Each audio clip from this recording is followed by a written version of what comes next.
Powered by ICICI Prudential Mutual Funds, UTI Mutual Funds.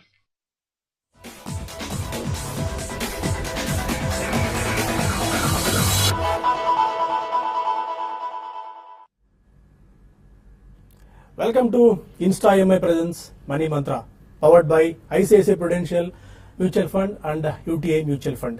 గత 5 వారాలుగా ఆదివారం ప్రసారమవుతూ వచ్చిన మనీ మంత్ర ఇప్పుడు శనివారం రోజునే మీకు అందుబాటులోకి వచ్చింది. ఇంతవరకు ఆఫ్లైన్ కార్యక్రమాలకు అనూహ్యమైన స్పందన వచ్చింది. అయితే చాలా మంది తమ సందేహాలను నివృత్తి చేసుకోవడానికి ఫోన్, మెయిల్స్ తీసుకోవాలని సూచించారు. దీంతో మనీ మంత్ర కార్యక్రమం ఇప్పుడు లైవ్ అయింది. ఈ వారం నుంచి మీరు మీ డౌట్లను ఫోన్, మెయిల్స్ ద్వారా కూడా పంపి సమాధానం తెలుసుకోవచ్చు. ఇక ఈ వారం అన్ని రుణాలకు ప్రధాన అవసరమైన సిబిల్ స్కోర్ గురించి మాట్లాడుకోబోతున్నాం. హౌసింగ్, వెహికల్, పర్సనల్, బిజినెస్ ఇలా లోన్ ఏదైనా సిబిల్ స్కోర్ బాగుండడం అనేది చాలా ముఖ్యం.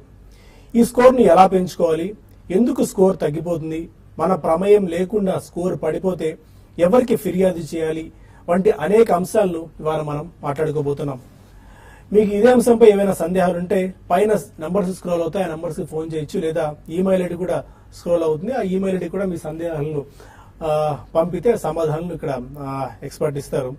అండ్ దీంతో పాటు బిజినెస్ లోన్ సంబంధించిన అంశాలు కూడా ఇవాళ మనం మాట్లాడుకోబోతున్నాం. ఎందుకంటే బిజినెస్ లోన్ పొందడం ఈ రోజుల్లో చాలా కష్టం అయిపోయిన పని, వ్యాపార విస్తరణ కోసం. దీనిపై మనతో మాట్లాడేందుకు ఇన్స్టా EMI ఫౌండర్ హను గారు ఉన్నారు. Morning sir. Very good morning అండి. సిబిల్ ఇప్పుడు చాలా అవసరం, అత్యవసరం అయిపోయిన పరిస్థితి. ఏ లోన్ తీసుకోవాలన్నా సరే సిబిల్ చాలా ఇంపార్టెంట్ అయిపోయింది. ఎందుకు ఈ సిబిల్ స్కోర్ ని వీళ్ళందరూ కలిసి తీసుకొని వచ్చారు, మొత్తం బ్యాంక్స్ అన్ని కలిపి? దీని ఇంపాక్ట్ ఎలా ఉంది? సో బేసిక్ గా లాస్ట్ ఏప్రిల్ నుంచి ఆర్బీఐ నామ్స్ ప్రకారం సిబిల్ స్కోర్ అనేది చెక్ చేయకుండా ఈవెన్ ప్రైవేట్ బ్యాంక్స్ అయినా కూడా, గవర్నమెంట్ బ్యాంక్స్ అయినా కూడా ఒక మినిమం స్కోర్ అనేది లేకుండా లోన్ ఇవ్వటం అనేది నాట్ యాక్సెప్టబుల్ అనేటువంటి ఒక చట్టం తీసుకురావడం జరిగింది.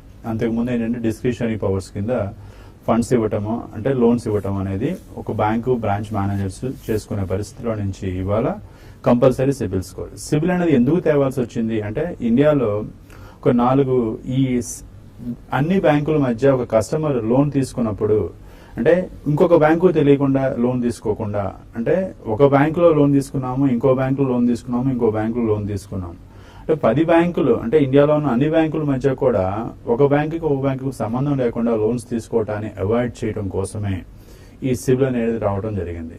తీసుకున్న తర్వాత ఇక్కడ తీసుకొని ఇక్కడ కట్టట్లేదు, ఇక్కడ ఎగ్గొట్టినప్పుడు పక్క బ్యాంకు తిరిగినప్పుడు వాళ్ళు మళ్ళా లోన్ ఇచ్చి మళ్ళా డిఫాల్ట్ అవుతున్నప్పుడు ఆ సందర్భాన్ని అడ్రస్ చేయడం కోసమే ఈ క్రెడిట్ ఇన్ఫర్మేషన్ ఏదైతే ఉందో దాన్ని షేర్ చేసుకోవడానికి 4 బ్యూరోస్ వచ్చాయండి. ఒకటి సిబిల్ అనేది ట్రాన్స్ యూనియన్ అనేటువంటి ఒక అమెరికన్ కంపెనీ తోటి టైఅప్ అయినటువంటి సిబిల్ ఇండియా, అంటే credit information bureau of India limited, which is widely accepted in India. Number 2 Experian అనేటువంటిది ఇంకొకటి. నెంబర్ 3 ఈక్విఫాక్స్ అనేది ఇంకొకటి. నెంబర్ 4 హైమార్క్ క్రెడిట్ అనేటువంటిది ఇంకొకటి. So these are the 4 credit bureaus. Mandatorily అంటే ప్రతి బ్యాంకు కూడా ఈ 4 బ్యూరోస్ కి వాళ్ళు లోన్స్ ఇచ్చినటువంటి, అప్పులు ఇచ్చినటువంటి కస్టమర్స్ డీటెయిల్స్, ఆ కస్టమర్స్ కడుతున్నటువంటి ఈఎంఐస్, ఆ కస్టమర్ కట్టలేకపోతున్నటువంటి ఈఎంఐస్, డిలేస్, సెటిల్మెంట్స్ ఏమి చేసుకున్నా కూడా వీటన్నిటినీ కూడా ఈ 4 బ్యూరోస్ కి షేర్ చేయాల్సిన అవసరం ఉంది. సో ఈ ఇన్ఫర్మేషన్ ఇంటర్ బ్యాంక్, అంటే అన్ని బ్యాంకుల మధ్య కూడా షేర్ చేసుకోవడం వలన customer credit as per the RBI norms ప్రకారం ఒక బారోవర్ కి లెండింగ్ ఇచ్చేటువంటి సందర్భంలో నిర్ణయం చేయడానికి కొన్ని స్టాండర్డ్స్ సెట్ చేయడానికి ఉపయోగపడుతుందండి. ఓకే. అండ్ ఏ అంశాల ఆధారంగా ఈ సిబిల్ స్కోర్ లెక్కిస్తారు? ఎందుకంటే ఇప్పుడు మనం ఈజీగానే అవైలబుల్ అవుతుంది సిబిల్ స్కోర్ తెలుసుకోవడం. బట్ చాలా మంది దీని గురించి అవగాహన వచ్చింది. కొన్ని చోట్ల కొన్ని కంపెనీస్ అయితే ఫ్రీగా ఆఫర్ చేస్తున్నాయి, కొన్ని కంపెనీలు దాదాపు 600-700 రూపాయలు తీసుకుని మనం సిబిల్ స్కోర్ తెలుసుకోవచ్చు. ఈ 300 నుంచి 900 మధ్య సిబిల్ స్కోర్ ఉంటుంది కాబట్టి, అంటే ఏ బేస్ సాధారణంగా సిబిల్ స్కోర్ అనేది డిసైడ్ అవుతుంది? మనం లోన్ తీసుకున్నా తీసుకోకపోయినా ఏ ఫ్యాక్టర్స్ సిబిల్ స్కోర్ ఎఫెక్ట్ చేస్తాయి? సో బేసిక్ గా సిబిల్ స్కోర్ గణించడం, క్యాలిక్యులేషన్ అనేటువంటిది రకరకాల పద్ధతులు, ఏ కంపెనీకి ఆ కంపెనీ వేరే ఉంటుంది. అంటే మీరు మార్కెట్ లో యాక్చువల్లీ సిబిల్ స్కోర్ కాదు, క్రెడిట్ ఇన్ఫర్మేషన్ బ్యూరో, అంటే క్రెడిట్ రిపోర్ట్ అండి. మీ క్రెడిట్ హిస్టరీ బేస్ చేసుకుని ఒక్కొక్క కంపెనీ, ఒక్కొక్క బ్యూరో ఒకలాగా మీకు చేస్తుంది. సో మీరు ఏ కంపెనీ అయితే మీరు తీసుకుంటున్నారో అది ఎక్స్పీరియన్ అవ్వచ్చు. మార్కెట్ లో మీకు వైడ్లీ అవైలబుల్ ఫ్రీగా దొరుకుతున్నటువంటి రిపోర్ట్ ఏదైతే ఉందో అది ఎక్స్పీరియన్ అనేటువంటి రిపోర్ట్, అది కొంచెం ఫ్రీగా దొరుకుతున్నప్పటికీ కూడా స్కోర్ అనేది యాక్చువల్ సిబిల్ తో కంపేర్ చేస్తే అది కొంచెం ఎక్కువ ఉంటుంది. బట్ యాక్చువల్ సిబిల్ అనేది ట్రాన్స్ యూనియన్ సిబిల్ స్కోర్ అనేటువంటిది అది different. So TransUnion CIBIL score అనేది కొంచెం తక్కువ ఉంటుంది. సో ఎవరిది వాళ్ళది. సో బ్యాంక్స్ దేన్ని ఫాలో అవుతున్నాయి అనేది చూసుకున్నట్లయితే మీకు చాలా మంది ఎక్స్పీరియన్ నుంచి క్రెడిట్ ఇన్ఫర్మేషన్ రిపోర్ట్ డౌన్లోడ్ చేసుకున్న తర్వాత ఈవెన్ ఇన్స్టా ఈఎంఐ కూడా ఎక్స్పీరియన్ రిపోర్ట్ ఇస్తుంది. సో అలాగే ఇన్స్టా ఈఎంఐ కూడా ట్రాన్స్ యూనియన్ రిపోర్ట్ ను కూడా ఇవ్వడానికి వర్క్ చేస్తున్నాము. So in months time TransUnion అంటే సిబిల్ నుంచి కూడా మనము కస్టమర్స్ కి ఫ్రీగా సిబిల్ రిపోర్ట్ ఇచ్చేటువంటిది అరేంజ్ చేస్తున్నాం. అయితే ఇక్కడ దీంట్లో కాస్టింగ్ ఇవన్నీ లేకుండా ఫ్రీగా ఇవ్వడం జరుగుతుంది. సో నెక్స్ట్ పాయింట్ 300 to 900 అంటే స్కోర్ అనేటువంటిది మీకు అసలు అంటే మీరు ఎక్కడా కూడా లోన్ అనేది తీసుకోలేదు అంటే మీకు అసలు స్కోర్ బిల్డ్ అవ్వదు. మీరు ఇన్కమ్ ఉండొచ్చు, మీకు అన్నీ ఉండొచ్చు, కానీ మీరు ఎక్కడైనా ఒక లోన్ తీసుకుంటే మాత్రమే మీకు స్కోర్ అనేది బిల్డ్ అవడం మొదలవుతుంది. అసలు ఎక్కడా లోన్ లేదనుకోండి, 0 లేకపోతే -1 అంటాం దాన్ని. సో స్కోర్ లేనటువంటి వాళ్ళని. అలాగే 300 నుంచి 900 పాయింట్స్ వరకు కూడా సిబిల్ స్కోర్ అనుకున్నట్లయితే 300 అంటే మీరు అప్పు తీసుకున్న వెంటనే మీకు అంటే అది క్రెడిట్ కార్డు కూడా మీరు ఒక అప్పు తీసుకోవడం కిందనే లెక్క. సో క్రెడిట్ కార్డు కావచ్చు, అది కన్జ్యూమర్ డ్యూరబుల్ లోన్ కావచ్చు, అది హౌసింగ్ లోన్ కావచ్చు, అది పర్సనల్ లోన్ కావచ్చు, any kind of loan. So it begins with 300. So మరి దేని బేస్ చేసుకుని గణిస్తారు? సో కస్టమర్ బ్యాంకింగ్ లో అంటే మీరు అప్పు తీసుకొని అప్పు తిరిగి కట్టేటువంటిది ఎంతకాలం నుంచి అంటే 10 ఏళ్ల, 5 ఏళ్ల, 3 months అనే దాన్ని బట్టి మీ యొక్క స్కోర్ అనేది ఇంపాక్ట్ అవుతూ ఉంటుంది. That is the one major factor. The second వచ్చేసేసి రివాల్వింగ్ క్రెడిట్. అంటే మీకు క్రెడిట్ కార్డ్స్ మీద 10 లక్షల రూపాయలు కనుక మీకు 10 కార్డులు ఉన్నాయి, లేకపోతే 5 కార్డులు ఉన్నాయి, ఈచ్ కార్డు మీద మీకు 2 లక్షల రూపాయలు ఉంది. మీరు ఎప్పుడైతే ఈ మొత్తం కూడా 10 లక్షల రూపాయలు మీకు విలువ ఉన్నట్లయితే అంటే క్రెడిట్ వర్తీనెస్, క్రెడిట్ మీకు అవైలబిలిటీ ఉన్నప్పుడు మీరు 30% కంటే ఎక్కువగానే మీరు క్రెడిట్ వాడారు అనుకోండి, అంటే 3 లక్షల రూపాయల కంటే ఎక్కువ వాడారు అనుకున్నట్లయితే మీకు ఆటోమేటిక్ గా మీ క్రెడిట్ స్కోర్ నెగిటివ్ గా ఇంపాక్ట్ అవుతుంది. నెంబర్ 3, మీ స్కోర్ అంటే మీరు వాడుతూ దాని రీపేమెంట్ అనేది డిలే చేస్తూ వస్తున్నారు. అంటే రివాల్వింగ్ అంట, మీరు 5% కడుతున్నారు, దాన్ని కంటిన్యూ చేసుకుంటూ పోతున్నారు. సో రివాల్వింగ్ ఎప్పుడైతే మీరు చేస్తున్నారో ఆటోమేటిక్ గా అప్పుడు కూడా మీకు స్కోర్ అనేది ఇంపాక్ట్ అవుతుంది. అలాగే నెక్స్ట్, రీపేమెంట్ చేస్తున్నారు కానీ రివాల్వింగ్ తో పాటుగా కొన్నిసార్లు పేమెంట్స్ మిస్ అవుతున్నారు. సో మిస్ అవడం అంటే ఈ మంత్ లో లేట్ పేమెంట్ 1 డేనో 2 డేనో 1 వీక్ 10 days తర్వాత కడుతున్నారు. సో చాలా ఇంపాక్ట్ ఉంటుంది. అంటే 1 day డిలే అయినా కూడా ఇంపాక్ట్ ఉంటుంది. It is impact. సో చాలా మంది ఏమనుకుంటారంటే నాకు నేను కడుతున్నాను కదా అని. కట్టడం అనేది విత్ ఇన్ ద టైం లోపల కట్టడం వల్ల మీకు స్కోర్ అనేది పాజిటివ్ గా ఉంటుంది, లేకపోతే నెగిటివ్ గా ఇంపాక్ట్ అవుతుంది. ఎట్ ద సేమ్ టైం అంటే సెటిల్మెంట్స్, ఓకే నేను కట్టలేకపోయానని ఒక బ్యాంక్ తో అగ్రిమెంట్ కి వచ్చి నేను ఆ క్రెడిట్ కార్డునో లేకపోతే ఆ లోన్ నో మీరు సెటిల్ చేసుకున్నట్లయితే అప్పుడు కూడా మీ స్కోర్ ఇంపాక్ట్ అవుతుంది. అన్నిటికంటే చాలా ఇంపార్టెంట్, మీరు ప్రతి దగ్గర చాలా మంది చూస్తున్నాను నేను, అంటే ఇవాళ మాకు వచ్చే అప్లికేషన్స్ లో ఒక్కొక్క కొన్ని ఆన్లైన్ ప్లాట్ఫామ్స్ లో చాలా మంది అప్లై చేస్తున్నారు. వీళ్ళకి అప్లై చేసిన వెంటనే వాళ్ళు 15-20 బ్యాంకుల్లో ఇమీడియట్ గా హిట్ చేస్తున్నారు కస్టమర్ కి. So which is wrong. దాని వల్ల కస్టమర్ కి లోన్ రిజెక్ట్ అయిపోతుంది. అంటే 15-16 సార్లు మీ యొక్క ఎంక్వైరీ డిఫరెంట్ బ్యాంకుల్లో ఎట్ ఏ టైం చేయటం తోటి కస్టమర్ మోర్ రిస్కీగా కనిపిస్తారు. ఇంత క్రెడిట్ కోసం కస్టమర్ తిరుగుతున్నాడు నా ఫైల్ పట్టుకొని ప్రతి బ్యాంక్ టు బ్యాంక్ తిరుగుతున్నాడు అనేటువంటి ఒపీనియన్ వచ్చినప్పుడు అంటే క్రెడిట్ హంగ్రీనెస్ సూచిస్తుంది. తన రిస్క్ అనేది banks will consider this customer more risky because he is in the last 3 months ఇన్ని ఎంక్వైరీస్ వచ్చాయి.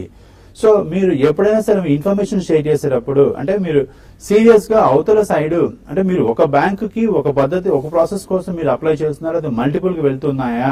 ఓకే, ఇవాళ చాలా కస్టమర్స్ మేము చూస్తున్నాం. ఎగ్జాక్ట్లీ. కొంతమంది కాలర్స్ కూడా లైన్ లో ఉన్నారు. కాల్స్ తో పాటు కొన్ని సబ్జెక్ట్స్ కూడా మనం డిస్కస్ చేద్దాం. గిద్దలూరు నుంచి రమేష్ ఉన్నారు. అడగండి రమేష్.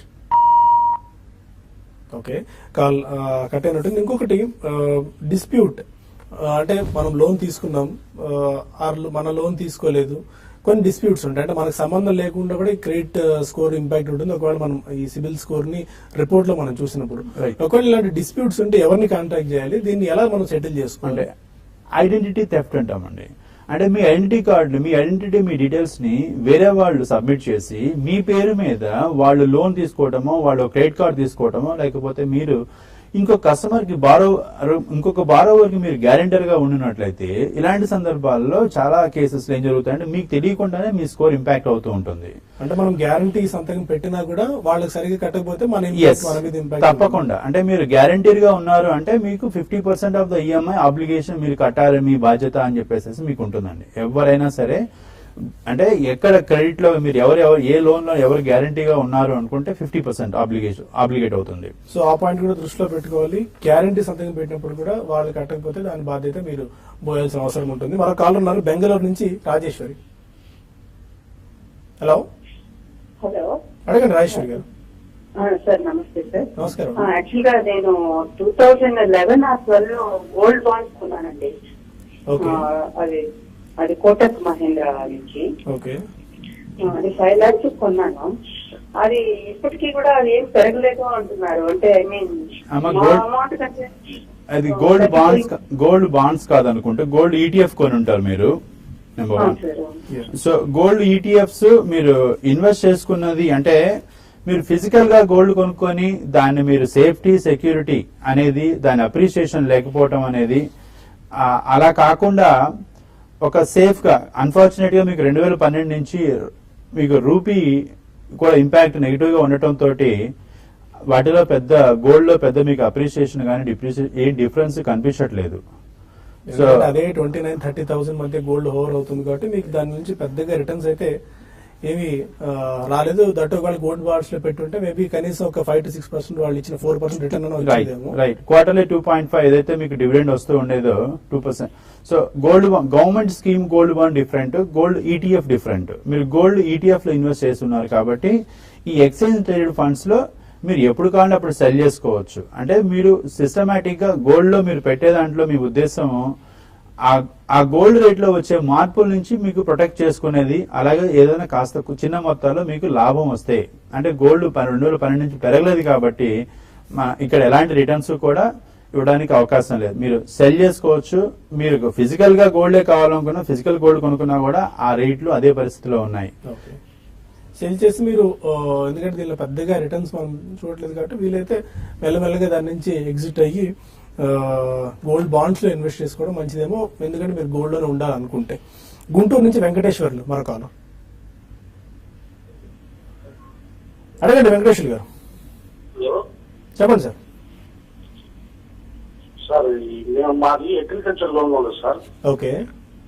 క్రాప్ లోన్స్ ఒక 3 lakhs, గోల్డ్ లోన్ ఒక 3 lakhs తీసుకున్నాము. ఇది 2010 నుంచి జరుగుతుంది. అది మాకు ప్రతి 12 months కి కట్టామండి. రెన్యువల్ చేయించుకుంటాం ప్రతి 12 months కి. అది కంపల్సరీగా 12 months లోపలనే మేము రెన్యువల్ చేయించుకుంటున్నాము, మళ్ళీ లోన్ తీసుకుంటున్నాము, వాడుకుంటున్నాము. కానీ సిబిల్ రిపోర్ట్ లో తీసుకుంటే మా అకౌంట్ పెండింగ్ చూపిస్తున్నారు. అంటే మీ బ్యాంక్స్ అండి చూపించడానికి రేట్ తీసుకుంటే అని చెప్పి దాంట్లో పెట్టుకుంటే ఇస్తా ఉన్నారు. దానికి రిప్లై ఉండలేదు. అంటే మీ బ్యాంక్స్ లో అంటే మీరు గుంటూరు నుంచి మాట్లాడుతున్నారు. మీ బ్యాంక్ వాళ్ళు ఈ సిబిల్ అంటే క్రెడిట్ బ్యూరోస్ కి ఇన్ఫర్మేషన్ అప్లోడ్ చేయడం అనేది కంపల్సరీ ఎవ్రీ మంత్ చేయాలండి. అలాగే మీ గోల్డ్ లోన్ అనేది మీరు ఇయర్లీ యాన్యువల్ పేమెంట్ అనేటువంటి మోడల్ కాబట్టి ఇయర్ ఎండింగ్ తర్వాత అది డిలే అప్పటి వరకు మీకు చూపిస్తుంది. ఇయర్ ఎండింగ్ తర్వాత మీరు కంప్లీట్ గా క్లోజ్ చేసి మళ్ళా రీఓపెన్ చేసినప్పుడు మీరు పేమెంట్ క్లియర్డ్ అని చెప్పేసి చూపిస్తుందండి. సో ఈ 2 ఫ్యాక్టర్స్ మీ స్కోర్ ని ఇంపాక్ట్ చేస్తూ ఉంటాయి. ఓకే. మరిన్ని కాల్స్ తీసుకోవడంతో పాటు బిజినెస్ లోన్స్ తీసుకోవాలంటే ఎలాంటి డాక్యుమెంట్స్ మనం సిద్ధం చేసుకోవాలి, ఎలిజిబిలిటీ ఏంటి అనే అంశాలతో పాటు ఎవరికైనా ఫ్రాడ్యులెంట్ ట్రాన్సాక్షన్ అంటే క్రెడిట్ కార్డ్ ఫ్రాడ్యులెంట్ ట్రాన్సాక్షన్ జరిగితే దాని ఇంపాక్ట్ కూడా మన సిబిల్ స్కోర్ మీద ఉంటుందా అన్న అంశాలను కూడా మనం డిస్కస్ చేద్దాం. ఒక చిన్న బ్రేక్ తీసుకుందాం.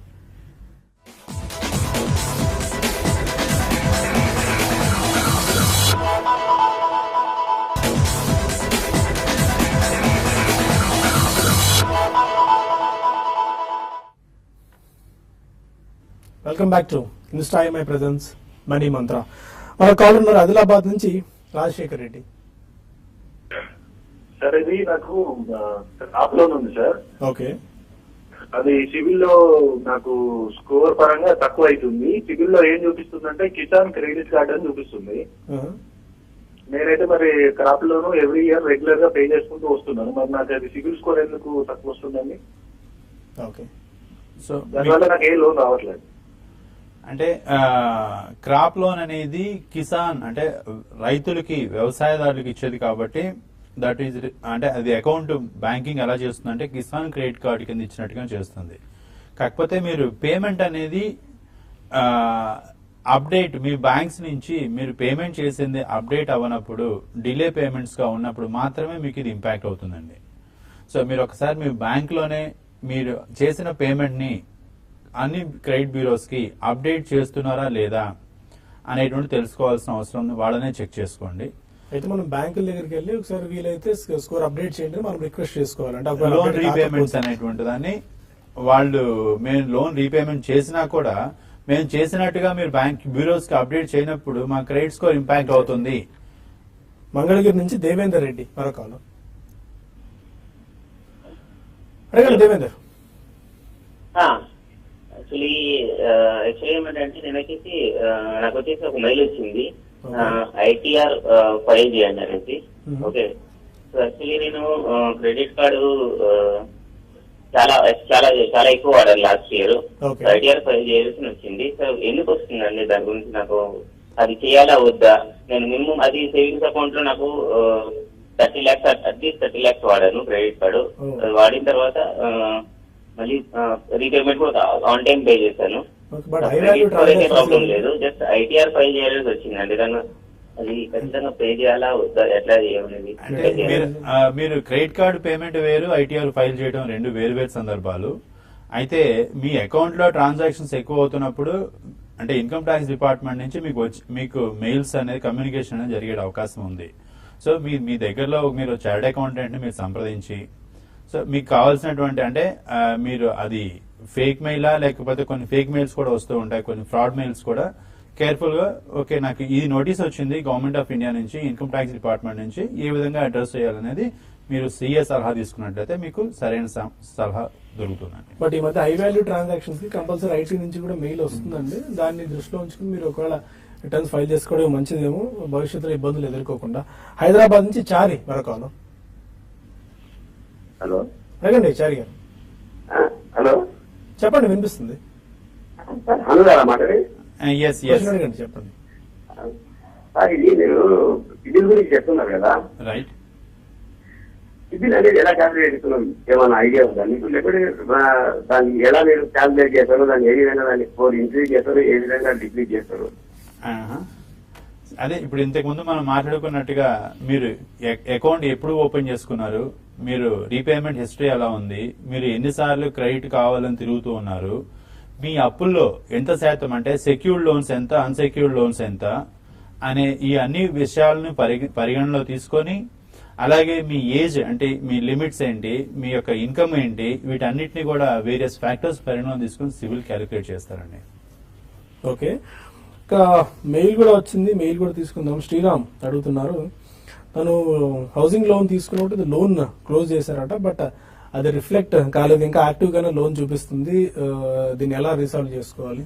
సో మీకు ఆ లోన్ యాక్టివ్ గా కనిపిస్తుంది అంటే ఏదైనా లోన్ మీరు క్లోజ్ చేసిన వెంటనే మీరు రీపేమెంట్ కంప్లీట్ అయిన తర్వాత నో అబ్జెక్షన్ సర్టిఫికేట్ అనేటువంటి తీసుకోవాలి. సో అది ఎప్పుడు ఇస్తారంటే మీరు ఎలాంటి డ్యూస్ కూడా లేవు అంటే రీపేమెంట్ లో ఎక్కడైనా సరే ఒకసారి క్రెడిట్ చెక్ బౌన్స్ ఏదైనా జరిగినప్పుడు మినిమం కొన్ని ఛార్జెస్ పడుతూ ఉంటాయి. ఆ ఛార్జెస్ ను కూడా మీరు క్లియర్ చేసుకుని కంప్లీట్ గా ఎన్ఓసి తీసుకుని మీరు నెంబర్ 1 అది ఆ ఎన్ఓసిని మీరు క్రెడిట్ లో అంటే మీరు బ్యూరోస్ లో అప్డేట్ అవ్వలేదు అంటే ఎన్ఓసిని కనుక మీరు బ్యూరోకి పంపించినట్లయితే ఏ బ్యూరో సివిల్ క్రెడిట్ బ్యూరోస్ కి మీకు కస్టమర్ సపోర్ట్ తోటి మెయిల్ ఉంటుంది. ఆ మెయిల్ మీరు పంపించి ఎన్ఓసి పంపించి మీ లోన్ అకౌంట్ మీ డీటెయిల్స్ పంపిస్తే తప్పకుండా మీరు మీ డీటెయిల్స్ ని బ్యూరో వాళ్ళు అప్డేట్ చేసి కరెక్ట్ చేస్తారు.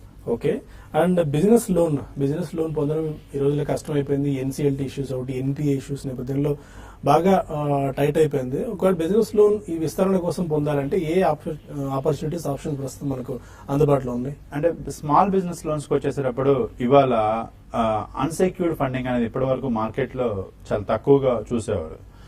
ఓడి లోన్ లేకపోతే సిసి లోన్ కి వెళ్లేవాడు బిజినెస్ లోన్స్ అంటే. ఇవాళ మీ టర్న్ ఓవర్ కనుక 40 లక్షల పైన కనుక ఉండి లాస్ట్ 3 years ఐటీఆర్ మీరు ఫైల్ చేస్తున్నట్లయితే మీరు మ్యానుఫ్యాక్చరర్ అవ్వచ్చు, లేక మీరు సర్వీస్ ప్రొవైడర్ అవ్వచ్చు, లేకపోతే మీరు ట్రేడర్ అవ్వచ్చు, ఇంపోర్ట్ అంటే ఏదైనా మీరు ఎక్స్పోర్ట్ డిస్ట్రిబ్యూట్ చేసే ట్రేడర్ కూడా అవ్వచ్చు.